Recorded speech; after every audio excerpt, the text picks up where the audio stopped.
Buonasera da Sicilia 24, i principali argomenti di oggi. L'inarrestabile ondata di morti sul lavoro, travolto da un trattore stradale al porto di Salerno, un militare messinese di 29 anni, ferito gravemente un palermitano, entrambi dipendenti di Caronte Tourist. Solo oggi si contano altre 2 vittime a Napoli e Bologna. Migranti alla ricerca di cibo nell'immondizia, bandiere a mezz'asta per la morte della neonata di 5 mesi in mare e la gente in sit-in davanti al comune, la Croce Rossa italiana. Stiamo facendo l'impossibile. Lampedusa fa i conti con l'emergenza mentre la Meloni incontra Orban. Per Schifani l'Europa brilla per la sua assenza. Dal 29 ottobre Aero Italia apre la linea Catania-Roma e annuncia 4 voli giornalieri. Il terzo vettore si inserisce nelle rotte di Ryanair e ITA. Una mafia meno violenta che attrae le nuove generazioni utilizzando il web, pubblicata l'ultima relazione della DIA. Don Ciotti dice le cosche sempre capaci di rigenerarsi. A Messina, da 2 giorni di Sud Innovation System, obiettivo innovazione e incremento del digitale con le più importanti aziende del settore. Calcio, il Catania torna in campo dopo lo stop forzato contro il Brindisi, domenica arriva il Picerno. Starà ancora fermo il Messina che avrà 2 partite da disputare, le 2 siciliane di Serie C faccia a faccia nel primo turno di Coppa Italia.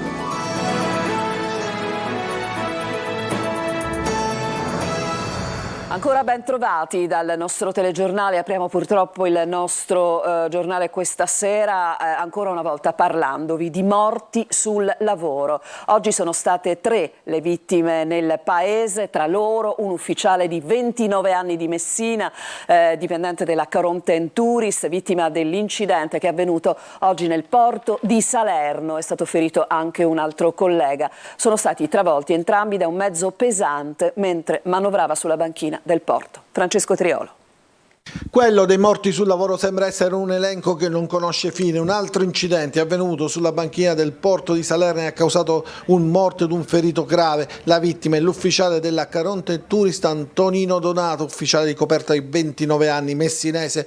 I 2 marittimi sarebbero stati investiti da un camion che si trovava sulla stessa nave, la Cartur Delta del gruppo armatoriale siciliano, e che stava per dirigersi verso Messina. Secondo una prima ricostruzione effettuata dalla Capitaneria di Porto, l'incidente è stato causato dal malfunzionamento di un trattore ralla dell'impresa portuale che durante le operazioni commerciali manovrava in retromarcia su una banchina del porto di Salerno. Ferito gravemente un altro collega palermitano che si trova ricoverato in gravi condizioni all'ospedale Ruggi di Salerno. Sul luogo dell'incidente, insieme ai funzionari dell'autorità di sistema portuale del Tirreno Centrale, sono presenti anche il presidente Andrea Annunziata e il responsabile della security Ugo Vestri. Ha aperto un'inchiesta da parte della magistratura campana.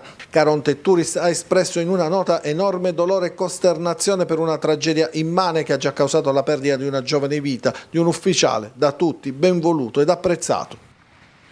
E adesso a Lampedusa, dove sono ripresi gli arrivi di migliaia di migranti, nonostante i tanti trasferimenti per alleggerire la pressione all'interno dell'hotspot, la situazione è molto difficile. Tanti profughi sfuggiti al controllo che girano per l'isola, rovistano nei cassonetti, chiedono, cercano cibo a chi incontrano naturalmente. Sit-in di protesta dei lampedusani davanti al comune. Manlio Viola. Frugano nei cassonetti alla ricerca di qualcosa da mangiare o qualcosa da indossare. Sono alcuni dei migranti sfuggiti all'hotspot di Contrada Imbriacola e al controllo delle forze dell'ordine e volontari sull'isola di Lampedusa durante il caos di ieri, quando ne sono arrivati quasi 7.000. Molti sono stati riportati al centro, ma non tutti. I trasferimenti dall'isola verso la terraferma continuano, ma ci vuole tempo per tornare alla normalità. Alcuni giovani provenienti dal Burkina Faso sono tornati a pranzo anche oggi a casa di un vigile del fuoco che ieri sera aveva abbandonato la sua serata e preparato con la madre una spaghettata per loro rimasti senza cibo e imploranti. La Croce Rossa ha consegnato quasi 7.000 pasti, ma non bastano. Nonostante la solidarietà espressa con i fatti, gli isolani chiedono però che l'isola stessa venga ormai svuotata. Lo hanno detto chiaramente con una serie di slogan durante un sit-in davanti alla sede del municipio. Un municipio che mostrava le bandiere a mezz'asta come tutti i locali in segno di lutto per la morte di una neonata annegata prima dell'alba di ieri al culmine delle ore più caotiche.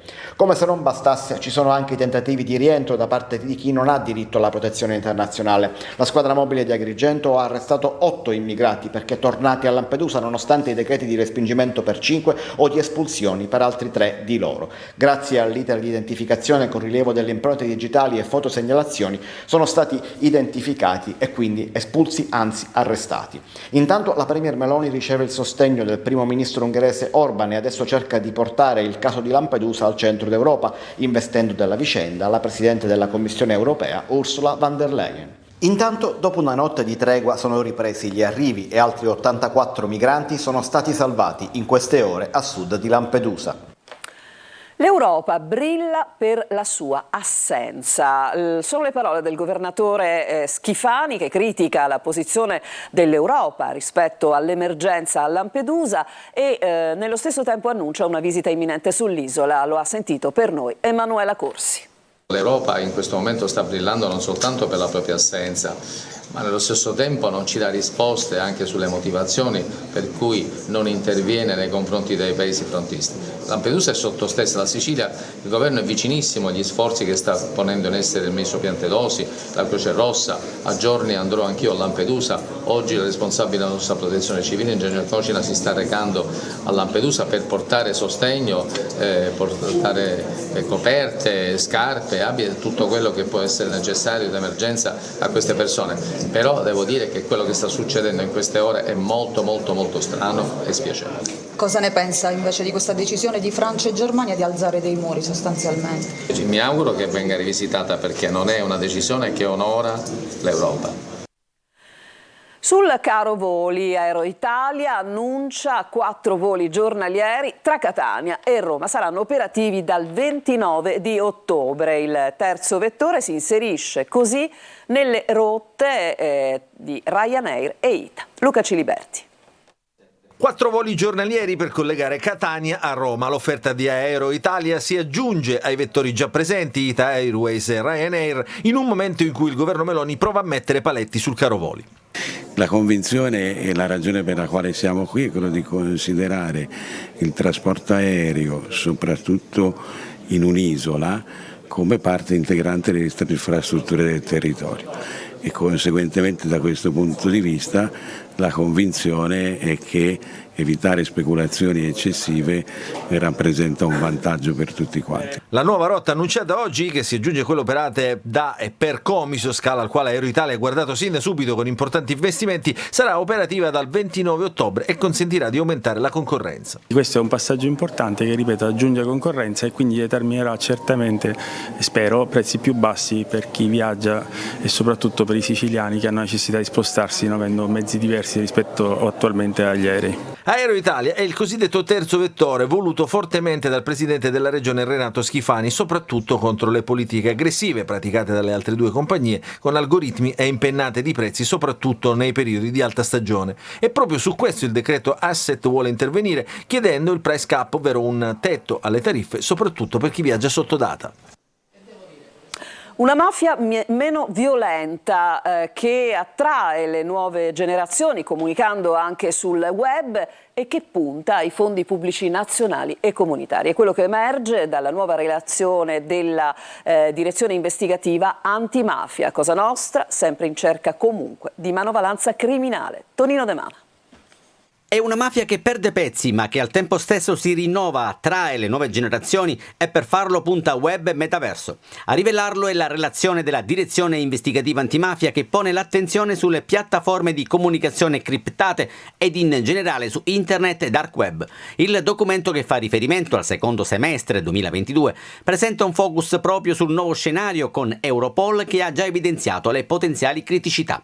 Cambiano i tempi e cambia la mafia che sembra cogliere le trasformazioni tecnologiche seguendo così fenomeni economico-finanziari su scala globale. Sempre meno ricorso alla violenza e sempre più interesse negli affari e negli investimenti, soprattutto in aree del paese dove c'è una forte sofferenza economica. La DIA mette in evidenza una mafia decisamente diversa che si adatta al contesto e si infiltra silenziosa attraverso pratiche corruttive, riuscendo a cogliere anche le opportunità offerte dai fondi pubblici nazionali e comunitari, Recovery Fund e PNRR.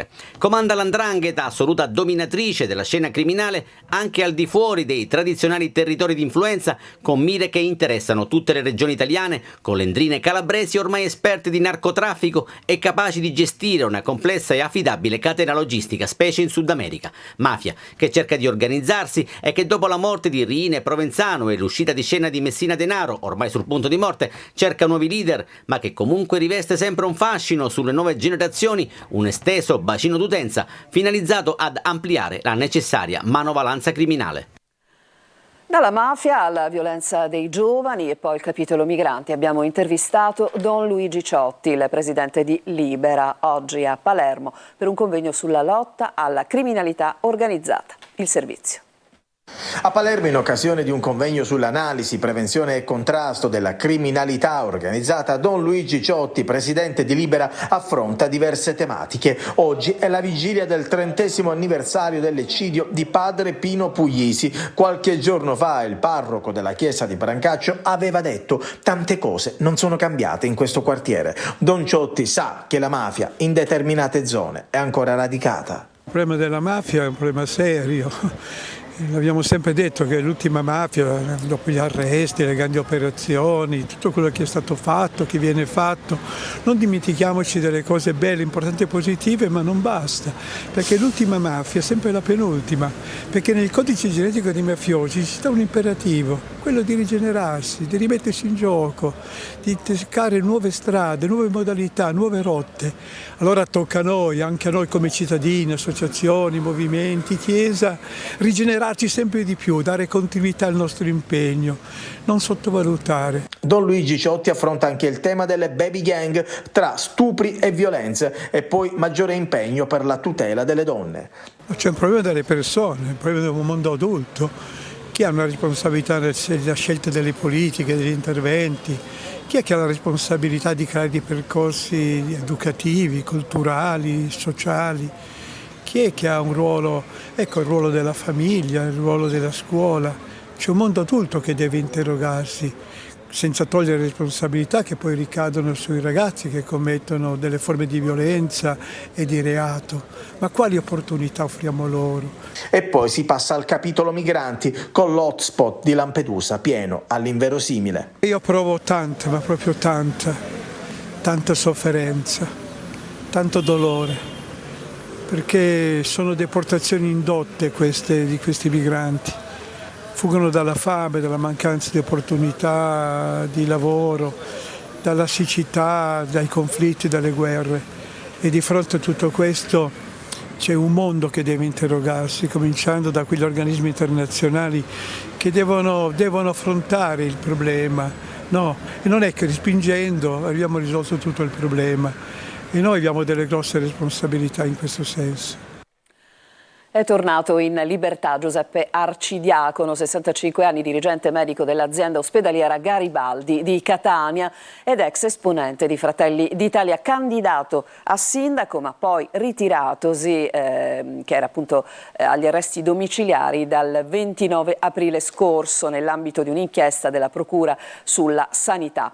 Secondo il giudice, per le indagini preliminari sono venute meno le esigenze cautelari, considerando le dimissioni di Arcidiacono da dirigente sanitario, ma anche la restituzione delle somme percepite dalla figlia a titolo di retribuzione per un incarico ottenuto. Adesso ci fermiamo, c'è una breve pausa, torniamo tra poco.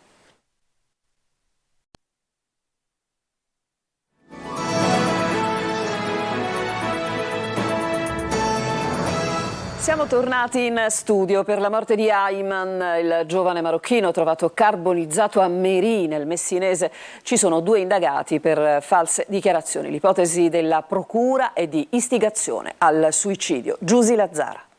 Aleggia ancora il mistero sulla morte di Ayman Serti. Per il 16enne marocchino trovato semicarbonizzato in un piazzale di Merì nel Messinese il 16 febbraio, tante le ipotesi e una nuova pista.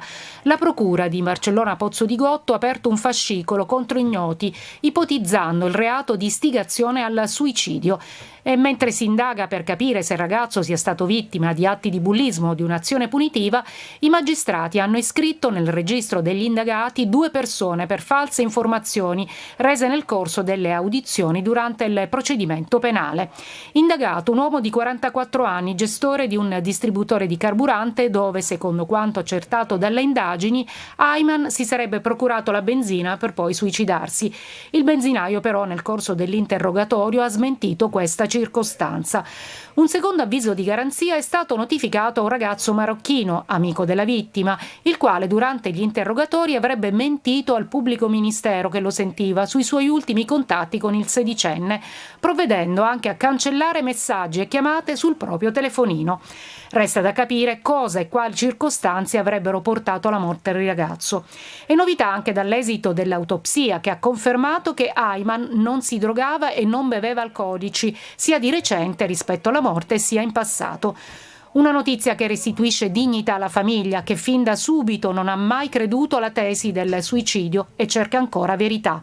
E non si dà pace la madre, che la sera del 16 febbraio aveva chiesto al figlio di comprare le pizze. Ayman aveva detto di avere un incontro in programma e poi avrebbe preso la cena per tutti. Secondo la donna, proprio durante quell'appuntamento, qualcuno gli ha teso la trappola mortale. Messina si candida a diventare un punto di riferimento per le aziende che vogliono investire nel campo del digitale e oggi sono iniziati dei lavori, è partita la 2 giorni del Sud Innovation Summit. Francesco Triolo. La sfida all'innovazione parte da Messina, una città che vuole essere punto di riferimento degli investimenti delle grandi aziende tecnologiche mondiali. Nel giorno dell'inizio dei lavori di demolizione nell'area in cui sorgerà il nuovo iHub si apre il Sud Innovation Summit, una 2 giorni dedicata al confronto tra i manager delle più importanti aziende della Big Tech. Al Palacultura si parla di integrazione tra le realtà locali e nazionali, si portano e si mettono a confronto esperienze diverse che possono rappresentare anche un'ispirazione per altri imprenditori. L'idea di questa iniziativa è stata dell'imprenditore Roberto Ruggeri. Sono contento, la risposta della città è stata meravigliosa, bisogna partire dalle persone, lo raccontavo adesso, quindi sono sinceramente soddisfatto e anche un po' emozionato. Investire in Sicilia, investire a Messina ha un senso? Sicuramente sì, ma non è tanto un concetto di investimento quanto di offrire un'opportunità. In questo momento l'amministrazione, anche attraverso l'evento, sta offrendo un'opportunità alla città, la città ha risposto bene, proveremo poi a mettere le basi per qualcosa di concreto e solido da portare avanti. Già oggi hanno abbattuto anche, mi pare, un pezzettino di iHub, quindi diciamo, si inizia anche a concretizzare un po' oltre chiaramente i discorsi, gli speech ispirazionali che ascolteremo qui. Ci sono Microsoft e LinkedIn, Google e Samsung e poi Airbnb, Booking, Alibaba, multinazionali entrate nella quotidianità di tutti attraverso un PC, ormai più frequentemente un'app sullo smartphone. Si parla di digitalizzazione ma anche di turismo, con Messina che si candida ad essere un punto di riferimento nel Mediterraneo. Significa portare una parte di mondo imprenditoriale in città, significa evitare che i ragazzi vadano sempre fuori per capire quello che c'è fuori dai nostri confini, significa far capire agli imprenditori che a Messina si può investire, si deve investire. Abbiamo buttato giù simbolicamente il primo pezzo della struttura in cui nascerà l'hub, vuol dire far capire che la città è accogliente da tutti i punti di vista, soprattutto imprenditoriali. Il programma prevede una 2 giorni intensa con incontri ed interventi che racconteranno l'ecosistema del Sud Italia. Adesso un'altra pausa in chiusura del nostro telegiornale, il calcio.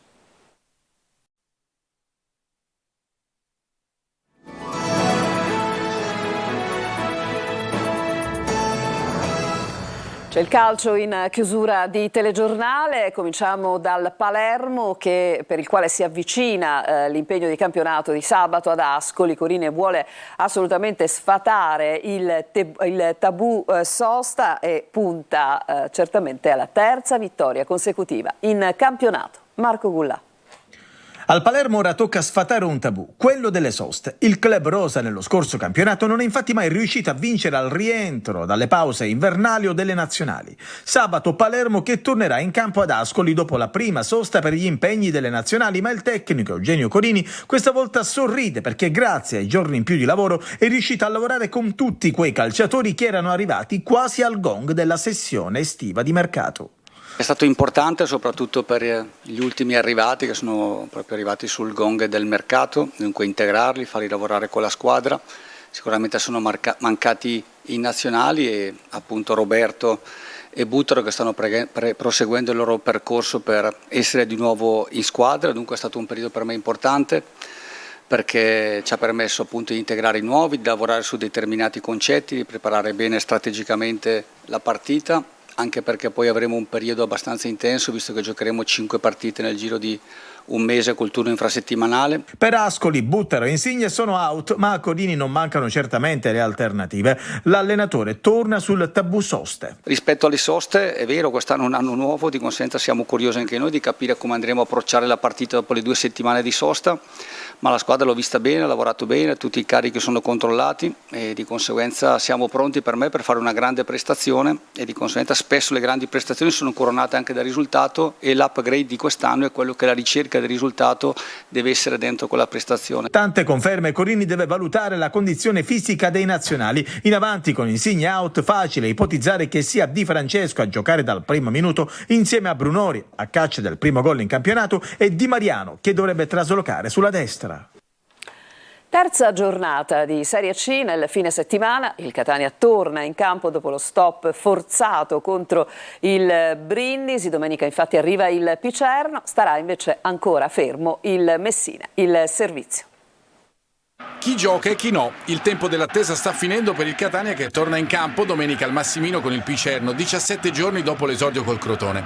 Starà ancora fermo il Messina che dopo il rinvio con la Casertana non giocherà nemmeno a Taranto e tornerà alle gare ufficiali per la quarta giornata, giovedì 21, a quasi 20 giorni dalla prima col Cirignola. Partiamo dal Catania. Tabbiani lavora con la squadra Ragalna, indisponibili Rapisarda, lo squalificato Lorenzini, Chiarella, Popovic fuori lista, oltre a con ogni probabilità Dubiscas. In difesa Quaini recupera, ma al centro dovrebbero andare Curado e Silvestri, mentre sull'esterno adesso al momento più Castellini di Buà, anche se mancano 3 allenamenti alla partita le cose possono cambiare. Anche a centrocampo, dove il nuovo acquisto Deli insidia gli altri interni, anche se il reparto potrebbe presentare gli stessi interpreti del Crotone, con Ladinetti che può avere anche una possibilità in avvio. Coppia di esterni in attacco con Chiricò e Marsura, resta il dubbio della punta centrale, tutto dipende dalla scelta su Di Carmine e sul miglioramento delle sue condizioni e del relativo ritmo partita.